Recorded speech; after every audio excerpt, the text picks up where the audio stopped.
In 10 minutes, I'll be out, okay? I love you. Let's keep filming. I'm Autumn, and today we are going to be talking about language arts and math subjects for the 2021 school year. So for my second grader and my third grader this year, they are actually doing the same curriculum. So for language arts, they're going to be doing math lessons for a living. So for language arts, they're going to be using math lessons for a living education level 2. We do have level 1, but they're both a little too old for it. I really like this style of curriculum. I like that the reading materials are co-reader. So every week at the beginning of the week, we have this story that is a co-reading story. So I read the story and then they read the highlighted portion. So you can see this highlighted portion right here. I like that because I feel like it helps build confidence and it helps them to not be so focused on what they're reading that they're not retaining any of the story. Do you guys know what I mean? And so then they're usually going to have one page or one front and back page to do each day. And so I really like that. And see, the thing about master books is there's a lot of curriculums out there that claim to be, Charlotte Mason inspired curriculums. But whenever you actually sit down to do the work, it's not a 15-minute language arts lesson. But then when you sit down with these curriculums that they're like, oh, this is Charlotte Mason inspired classical curriculum. And then you sit down and you try to do all the parts. It's like 45 minutes to an hour of, it's just a long lesson, and it's a lot of moving pieces and parts. So the thing I like about master books is that their lessons for the early elementary age really do take the amount of time that Charlotte Mason suggests. So I do like that, and I like that they're kind of a one worksheet wonder. So the language arts lesson is generally for that day one front and back worksheet, and then we will follow up at bedtime or maybe in the afternoon with some type of reader. So right now our we have these readers, these right here, and these ones towards the back are probably the right age, the right reading level for level 2, maybe even a little younger. The other thing that I do is I let my kids once a week when the library's open, go and pick out just like 2 or 3 books from the library, from the reading room where they have the books organized by reading level. So I'll just have them go and I'll have them pick like whatever level they are, 1, 2, 3, whatever. And I'll say, okay, I want you to go pick 2 or 3 of those books and read, we'll read them at bedtime every night. And so typically what we do, my daughters have the Billy B. Brown books from Usborne. And so typically we're reading 1 to 2 pages of one of those books every night. My middle daughter sits with my husband, my oldest daughter sits with me, and then with my youngest daughter who's in kindergarten, we'll just read her a little quick book before bed.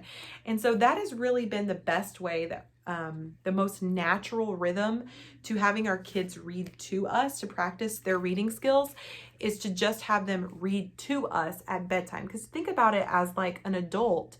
When is the most natural time for you to read? Do you just sit around and read in the middle of the day?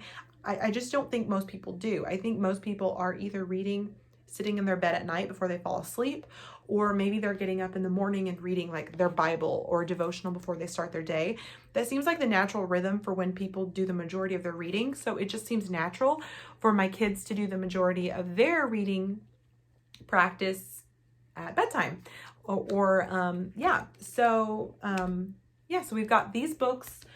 And we have the Billy B. Brown collection. We have Bob books, they're a little too old for most of those. But we do have some books and some level 1, level 2, level 3 early readers. They're free to choose one of those. But generally, they get more excited about picking a book from the library. So that is kind of language arts. And then for math, for my second and third grader, they are doing math lessons for a living education. Oh, they put a sticker on it. Well, I'll leave it. Somebody put a sticker on his nose. Sorry. Math lessons for living education level 2, once again by Master Books. Like I said, you guys, it is kind of a one worksheet wonder.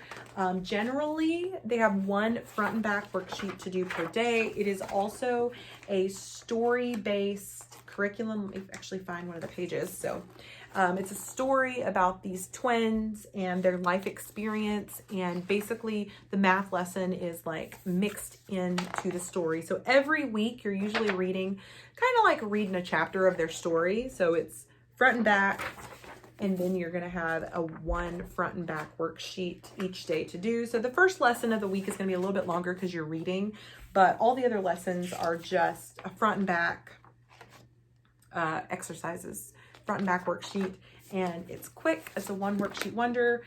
There's no manipulatives to buy. They do have some like basic household manipulatives that you might want to use, maybe like beans or something like that. But generally it's really peaceful. My only thing is I'm thinking that I'm having doubts about my third grader, if this is the right level for her.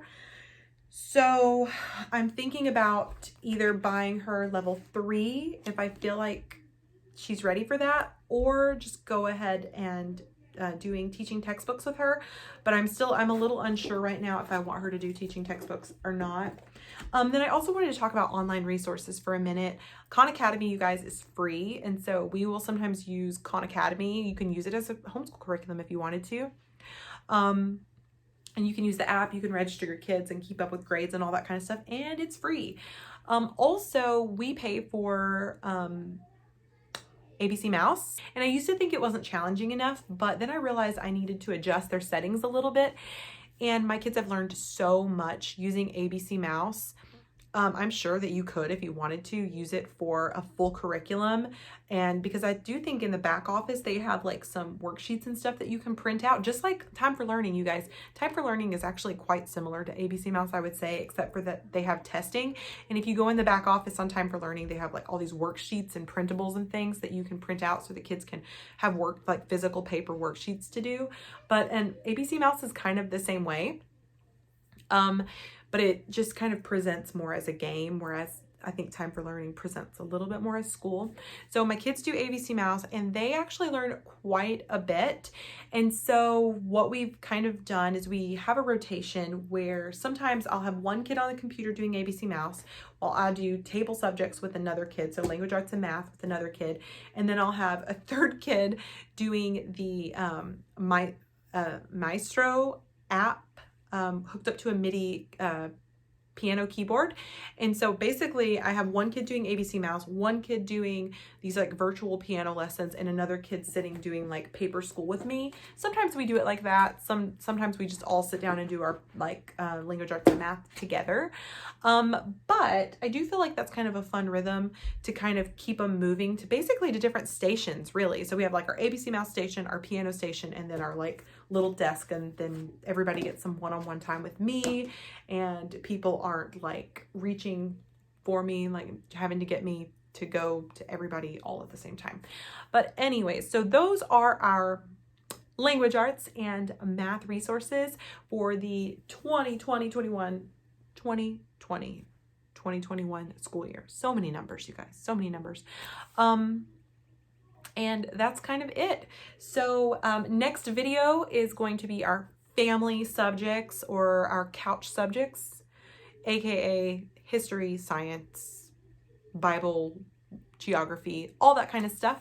And those are our family subjects. We do those all together as a family. So I hope that you will give this video a thumbs up. It helps out my channel, and subscribe if you want to see future videos. Thanks for sticking around, and I'll see you in the next video. Bye.